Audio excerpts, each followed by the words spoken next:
Hey, it's Greg Stanley. As a new aspect of my automotive passion and hobby, I am a car specialist consultant for RM Sotheby's. If you need assistance consigning a collector car at Amelia Island, Pebble Beach, Auburn, West Palm, or Hershey, email me directly at gstanley@rmsotheby's.com. This is the Collector Car Podcast, the home for the auto enthusiast. Join Greg Stanley as he applies over 25 years of insights and analytical experience to the collector car market. He will interview the experts and throw in some fun stuff as well. Well, I'm very excited to introduce a special guest today. This is the first time that I'm partnering with RM Sotheby's going forward on a few podcasts, and this one's really special. And I'd like to introduce Ramsey Potts. Ramsey, how you doing today? Hey, Greg, I'm doing real well. Thank you very much for the opportunity to be a part of your podcast. Really do appreciate it. Yeah, I appreciate that. Yeah, so this one we're going to talk about the RM Sotheby's Drive into Summer event, which kicked off today. We're recording actually on Monday, but this is released on Thursday. So as you hear this, you can go to RM Sotheby's to check it all out. So Ramsey, if you would, can you kind of give us an overview of the Driving into Summer online-only event? Yeah, thanks, Greg. It is certainly an incredible collection of automobiles, as well as, Greg, a number of signs, some neon there. And I know it's a bit of a cliche, but there truly is something for every kind of petrol head in this sale. As you mentioned, bidding opens Thursday at 1 o'clock, and it's going to roll through till the 29th. The first lots will start to close at 11 a.m. Eastern on the 28th.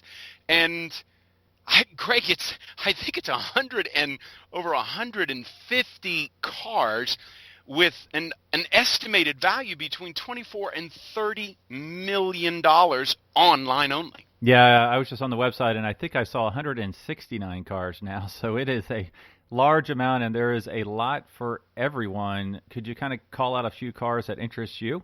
I can. I'm guilty of being a bit of a young-timer fan, so there's Lancia Delta Integrale, if that's how you pronounce it on there.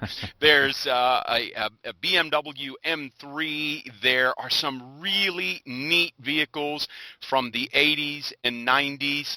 And, you know, the premise, if you think about the phrase driving into summer, I think there's probably some cars that are extremely well suited to fit that. We've got some fun convertibles, and convertibles of all kinds, British, American, Italian, as a matter of fact, there's some golf carts, there's Nato Bianchi, some Isetta, a Jolly. There's really some neat stuff that I think is perfect for the petrol head to head into this summer. And I don't know about you and your listeners, Greg, but I am ready and raring to get out and do some happy motoring when all of this unfortunate COVID-19 gets a little bit more under control. I'm really looking forward to hitting the road, and there's some vehicles out there that I would love to do it with. And there's certainly some stuff at the higher end of the spectrum. This is an incredible collection of Ferraris in this sale. If you'll hop on the website, you'll see some of the stuff. And F50, Greg, a 288 GTO. We've got a new Lamborghini Aventador SVJ, a bit of a rare bird. And then we even have something like a 67 Lamborghini 400 GT, a touring-bodied car. Oh, man, I hope that people look at all this stuff. Yeah, a lot of great stuff, and there's also Ferrari Enzo. So Yes. if you go to the Collector Car, either on YouTube or on Facebook, you'll see a little cartoon I made showing me draw the Enzo, the F50, and the 288 GTO, and how it relates to the iconic GTO, the original supercar. So, no, that's really great. I like the fact that you mentioned the Fiat 500 Jolly, because that is a conversion, which in my mind is really great because the original ones are so astronomically high priced now. You can get a conversion for a reasonable price, right? You really can, Greg. And you know, when you have that and you're heading down the road at the beach or over to the coffee shop or frankly wherever you are, I suspect there'll be just as many hands waving and thumbs up as to whether or not it's a conversion or what you would call the original authentic Jolly. There's no way, no matter who built it, you can't see one of those and certainly be in one and not just be grinning from ear to ear. Yeah, and I often think of this sale as, you know, the convertible top down, and there's a lot of examples of those because even during COVID, you realize a lot of folks realize this is you can still go out cruising in a wonderful car. especially as the summertime comes upon us. So there's a couple convertibles that popped out. I'm a muscle car fan. So there's a really cool 67, actually a couple 67 big block Corvettes, but one of them I love. It's white with red line tires and the red Stinger hood scoop and the red interior.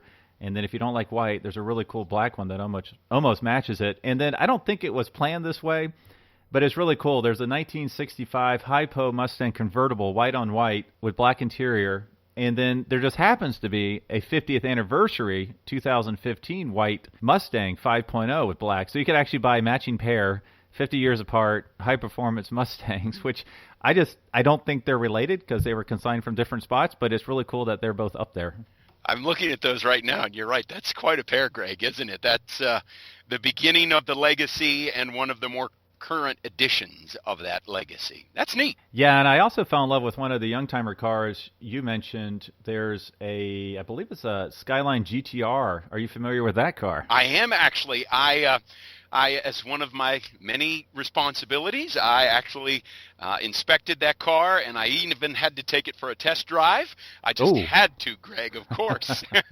And it really is quite a potent machine. That was my first time behind that generation of the Skyline and right-hand drive.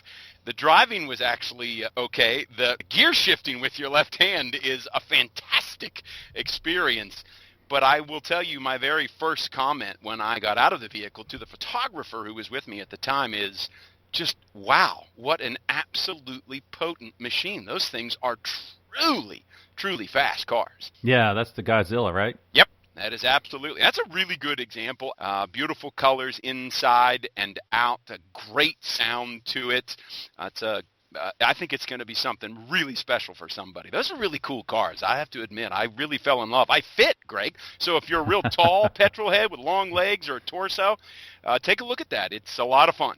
Yeah, for sure. Yeah, and I know on one of the calls I was a part of, it was mentioned that, like you said, in your role, you have to have the tough job of driving some of these amazing cars, and that one of the test drives was in that 288 GTO. Not you personally. No, it wasn't. But the comment was that it ran amazing, and it was quite the runner, right?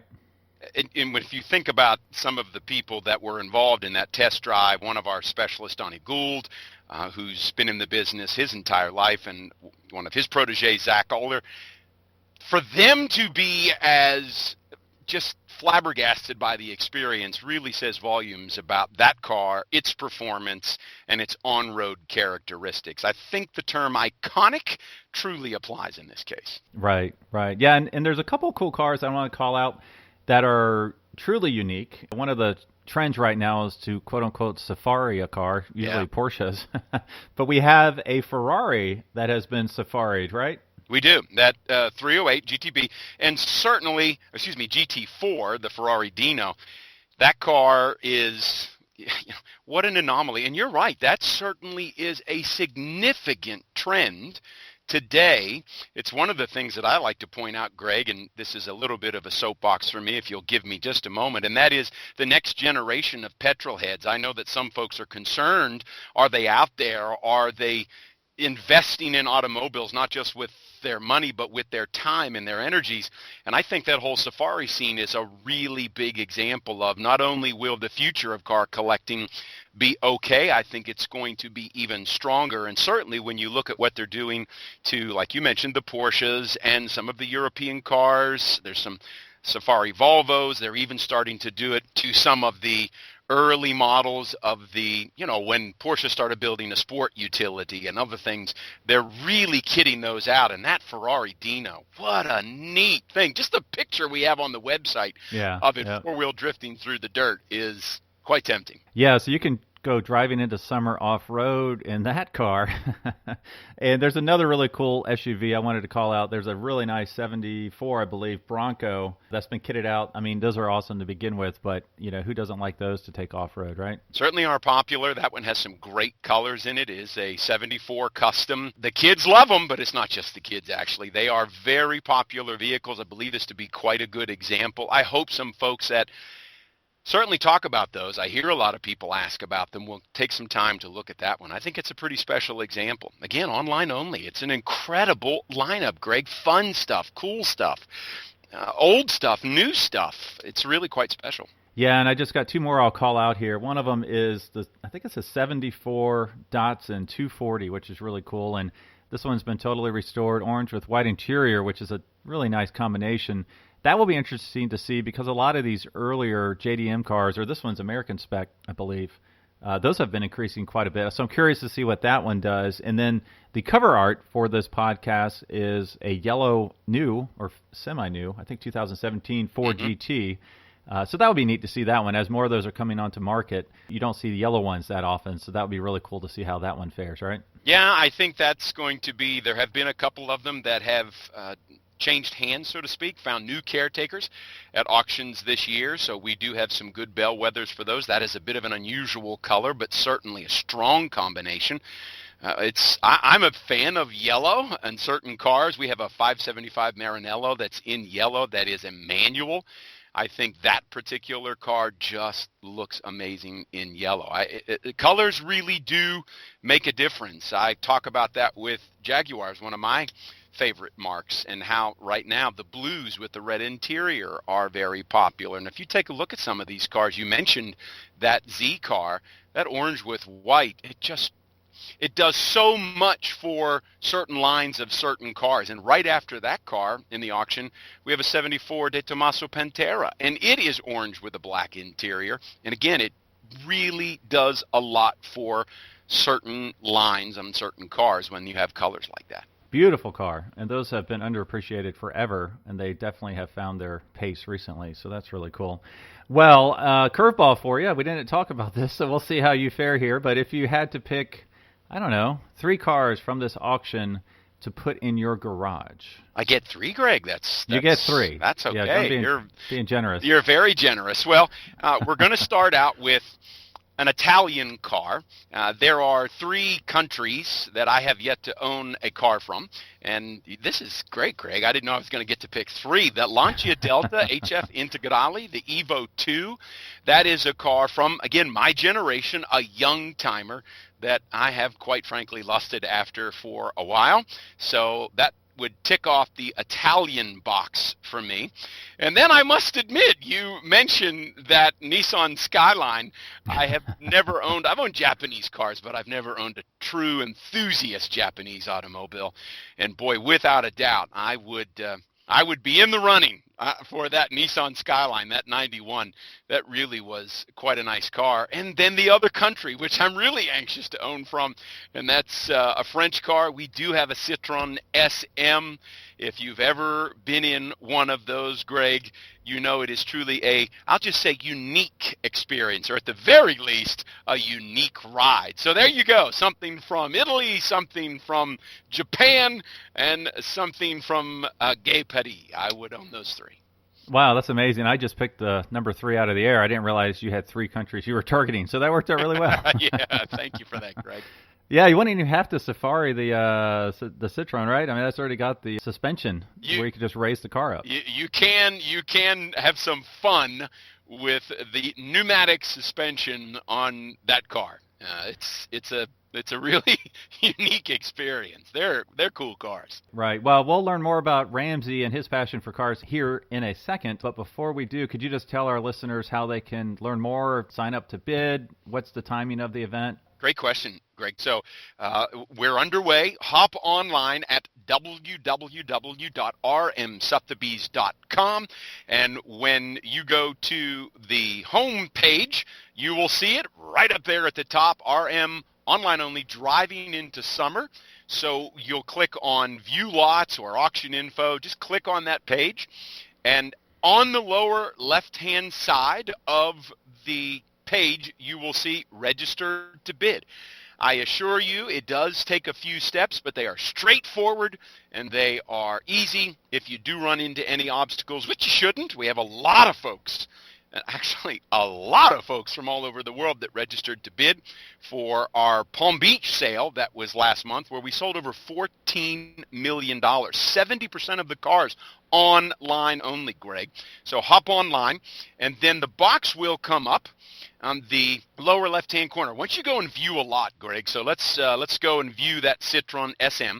On the lower left-hand corner of the web page, when you're looking at the actual lot, there'll be a box, and that box will say current bid. There'll be a green box where you can place the next bid. I always like to let my folks know that I'm working with that it will be very specific about the next bid you can put in. So there'll be a number with an increment, and that is the bid at a minimum that you have to enter. So if the bid is currently $50,000 and it says the next bid is $51,000, you can't bid $50,500.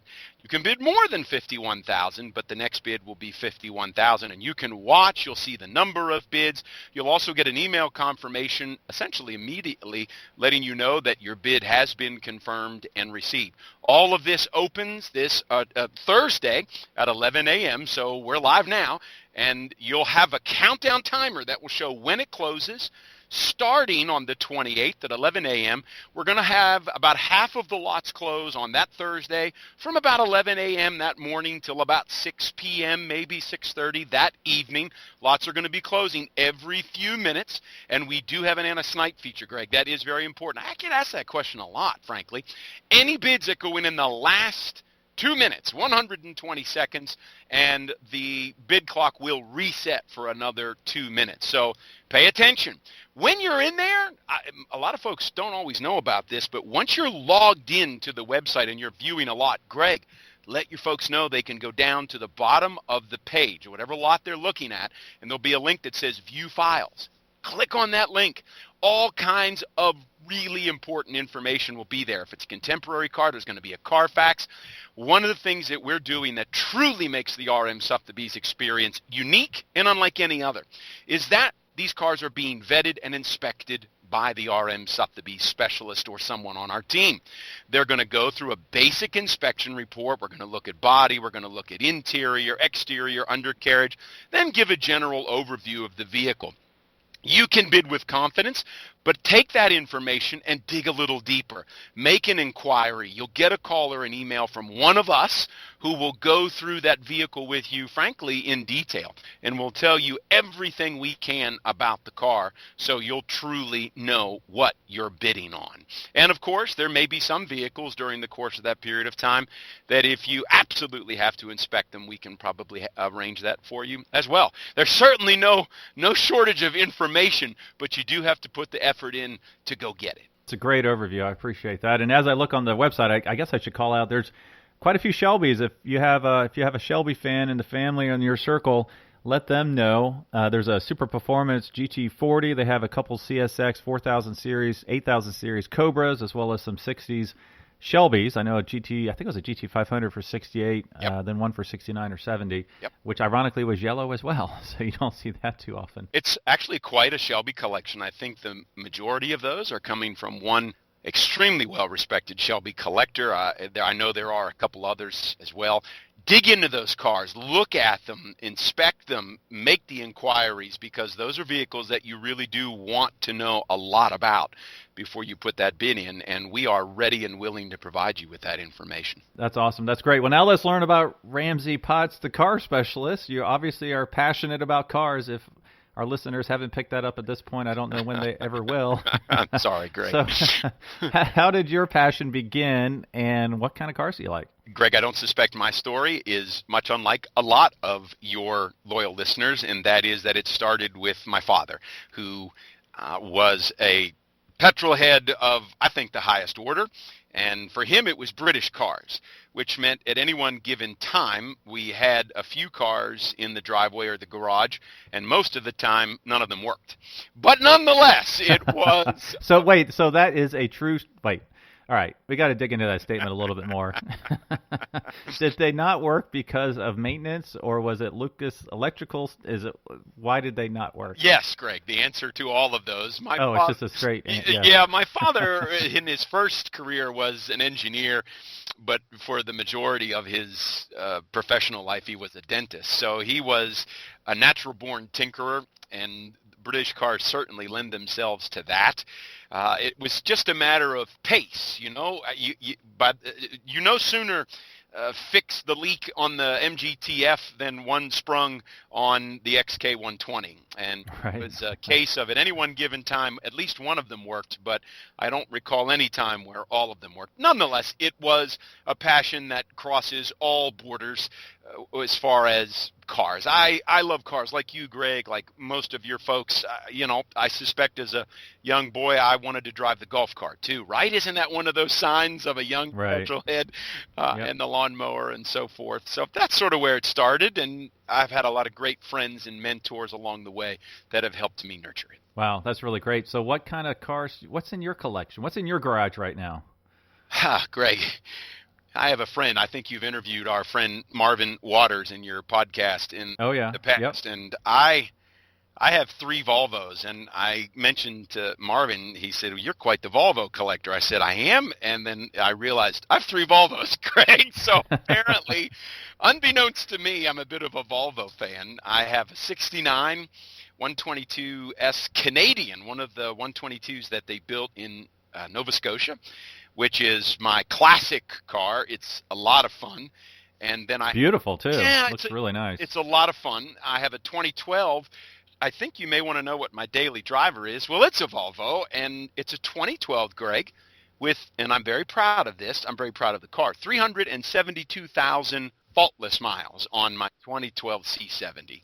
That's insane. Yeah, that's crazy. It is a lot of miles. I like to drive, especially in that car. And then a 2008 XC90 that my wife drives for her vehicle. And we have a 2008 Porsche Cayenne. A 2004 Volvo and a 2008 Porsche Cayenne. So I think if there's a theme that we have for my car collecting, let's go with inexpensive, Greg. How about that? To both own and to both purchase and maintain. I think my passion for cars is old cars and new cars that, quite frankly, when I get in and turn the key, they work. And that's what I like about them. I can see why you wanted to expand the number of countries that are represented in your garage. Yes, I do. Most everything I've had is British over the years, and a lot of fun German cars. And I've got that itch. I've got to scratch it for some of those other cars. And quite frankly, Greg, you're talking about the Shelbys. Some of those have been quite tempting for me. I've never truly owned an American enthusiast car. I've had a lot of great American automobiles, some Ford products and Oldsmobile, but a true enthusiast car, a Mustang, a Corvette, a Viper, that's something I look forward to having pass through my caretaking at some time. So speaking of which, what car is on your immediate wish list? Do you have one? I am a fan. Here we go, back to the British thing again, and we have some of these in the auction. We have an Aston Martin Vanquish, and we have an Aston Martin Vanquish S. Greg, come on, Greg, of 12 cylinders. Right. Beautiful, beautiful Callum design car, an automobile that at the time was an unprecedented, I really think, revolution for Aston Martin with that particular VH chassis platform. And you can get them for between $50,000 to $100,000, and these are good examples just from the basic Vanquish. I say basic, the standard Vanquish to the Vanquish S. What a car! Wow. Okay. No, that's very specific. I like that. Now, what car got away? Is there any car that you're pursuing that it just never happened? This question, the older I get, the easier it becomes to answer that. I fell head over heels in love with a 1983 DeLorean, number 11539, that that my dear friend Ray Schaefer, another one of your podcast guests, passed to me as the caretaker, and then I passed it on to a wonderful petrolhead who has been a very good caretaker of the car since then, and he and I lament quite often how that particular one more than any other, and boy, there are a few, some young timers that I'd love to have back just for the whole driving experience. But that DeLorean was more fun than any automobile should have been. And quite frankly, Greg, contrary to the rumors, if you take care of the car and maintain it, it was bulletproof. And I don't use that term easily. I've never heard DeLorean and a good driver's experience in the same sentence. So if you would, could you tell me what was it about the experience that you enjoyed? Greg, there were two things in particular that made it fun for me. The first one is sort of silly. DeLorean was quite tall. I think he was 6'4", 6'5", and he designed the car around his lanky frame, as my mother would say. And as a result, my long legs fit in that car quite comfortably. I would drive that car for hours and hours across multiple states. In the 3 years that I owned it, I think I put over 35,000 miles on the car, and a lot of those were long distance miles. So it was really quite a comfortable, in my opinion, grand touring machine, certainly more than sports car. And secondly, Greg, it didn't matter where you went or who you were around. That car just was fun. Every time you stopped at the petrol station, it was 40 minutes because 3 people would want to have their picture with it. At every traffic stop, someone would yell out their window and say, "Hey, McFly, take me back to my prom."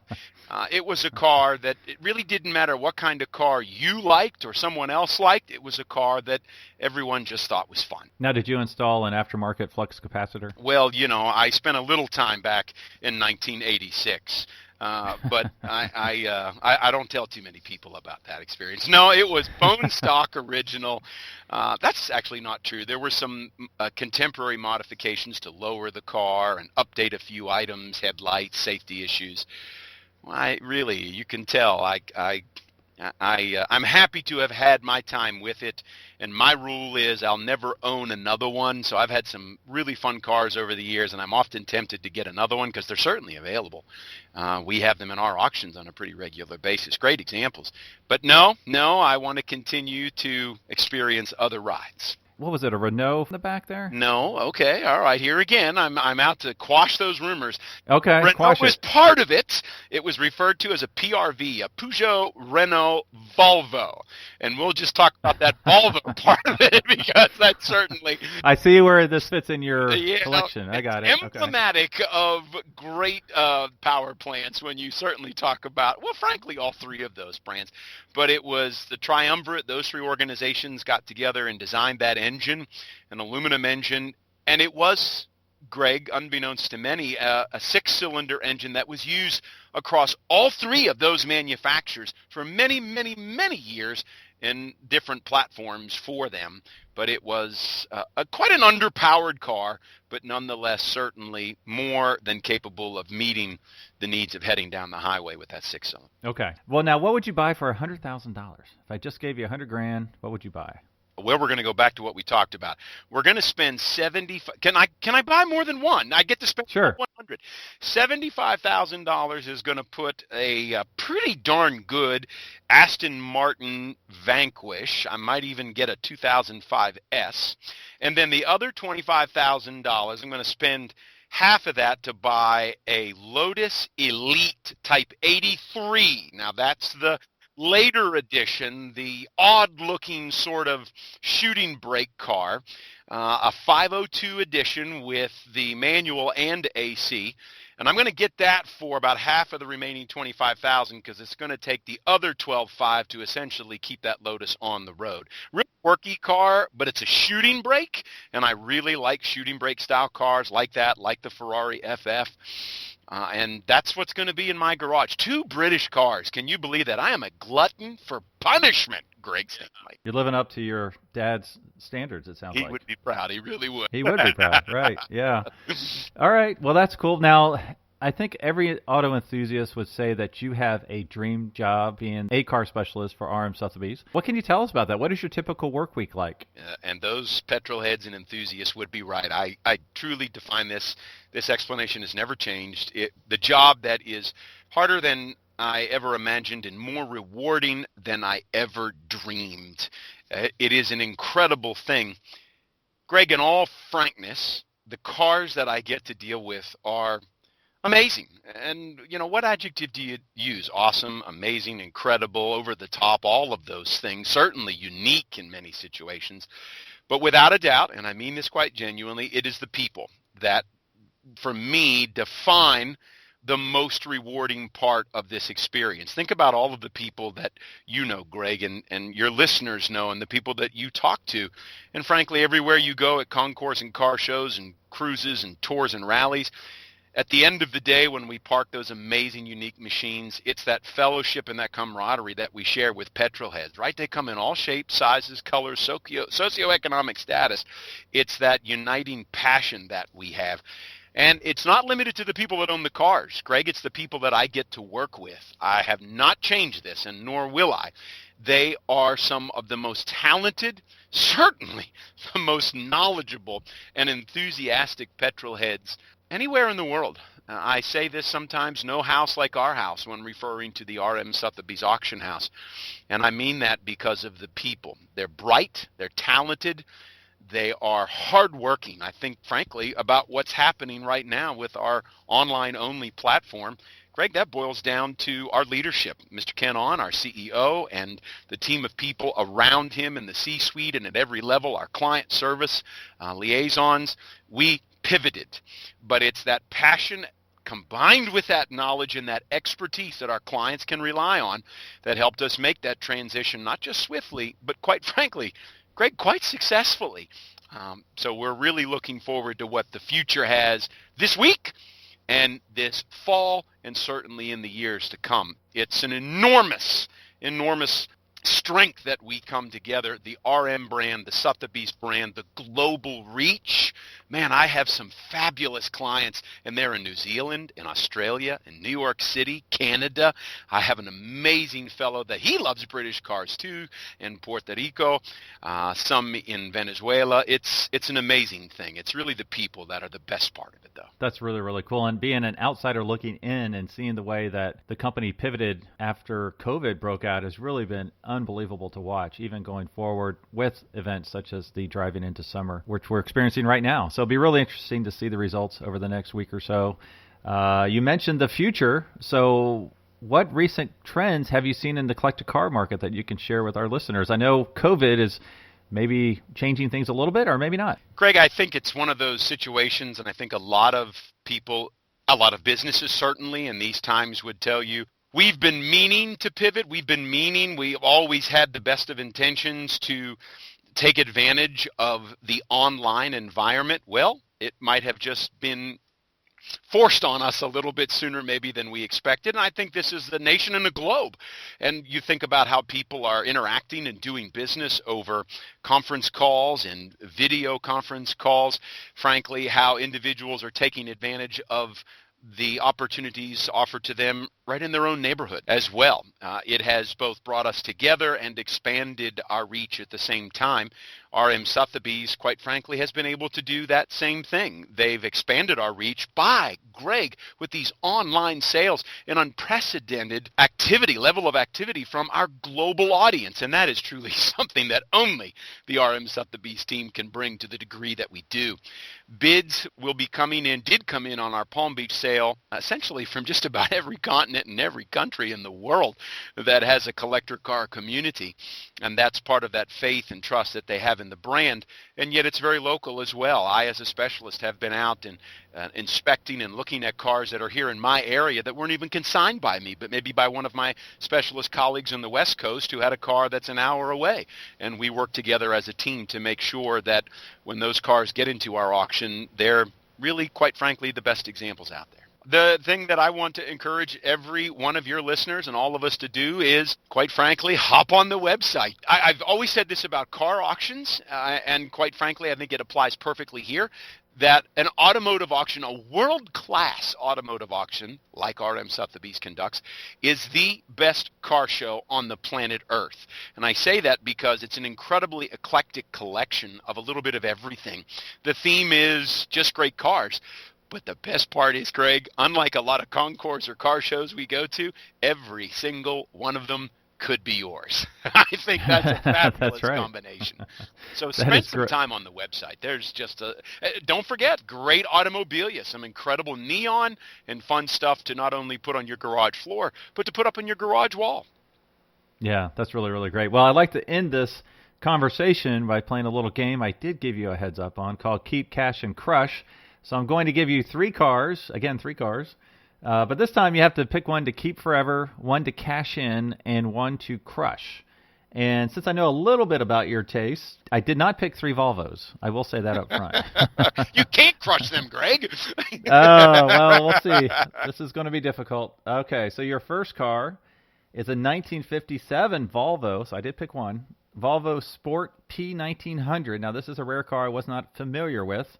It's a two-seater convertible. Only 67 of them were built with an inline 4-cylinder and a 3-speed manual. Mm-hmm. Are you familiar with this car? I've never been in one. I've never driven one, but I am familiar with them. Yes. Bit of a rare bird. That's a convertible, because I know you're tall. Mm-hmm. The second one is a Daimler SP250. Now, this is a special Daimler. This is a little different. It's they made 26 to 30 versions that were British police cars. Don't say police cars, Greg. Those are the best examples of that car. Good. Yeah. They were used to catch cafe racers, Yes, apparently, back in the day. So 2 convertibles, a Volvo and a British car. And now the third one, I did not realize you were a shooting brake fan, so this is Kismet. The 1958 356 sedan delivery that was at the Taj Mahal garage sale. So 356 sedan delivery, 1958. So those are your 3 cars. The 57 Volvo Sport P1900, the Daimler SP250, and the 1958 Porsche 356 sedan delivery. Cruel. I will tell you that sedan delivery was in that amazing Taj Mahal collection. That was my absolute favorite car in that collection. I was outspoken about that. Oh my. All right, let's do this. Let's crush the Volvo. Oh, that just hurts to say it. Wow. Yeah, because I think I've checked that box more than a few times. And the rare 67 built Volvo 2-seater convertible you're going to crush. I am okay. Going to, because I know what it sold for, I'm going to cash in that sedan delivery Porsche 356, my favorite car in that auction. And what's that saying, Greg? You'll never forget your first kiss. For me, British cars, unreliable, uncomfortable, and just as quirky as they can be. They are truly my first love, and you always go back to that. So I think I'm going to get in that SP250, that police version. Truly desirable automobile if you're a Dart fan. That is a catfish. Never owned one. Really want to. So I'm going to keep that one, Greg. I'm going to put the top down, and I'm going to have a fantastic time this summer as I drive into summer. Well, thank you for your time today. For our listeners, please jump on RM Sotheby's to check it out. Like Ramsey said, it's a virtual car show happening right now, and you can take any of them home and put them into your own garage. So if you would, Ramsey, just go over the contact information again. Excellent. Greg, www.rmsotheby's. That's sometimes it's a little tricky to spell. RMSOTHEBYS.com. And hit go, and you'll see at the very top of the web page, driving into summer. Oh, man, you better set aside a little time. Just look at all of these amazing opportunities. And don't forget to reach out and ask about any car in which you have some interest. That's really important to know, that once you're on that website, there's so much more information at your fingertips and on the other end of your phone. Awesome, Ramsey. Well, thank you so much for your time today. Thanks, Greg. Great work. Happy motoring, my friend. Thanks for listening to the Collector Car Podcast. Don't forget to give us a nice rating on iTunes, and be sure to follow us on Instagram and everywhere else at the Collector Car Podcast.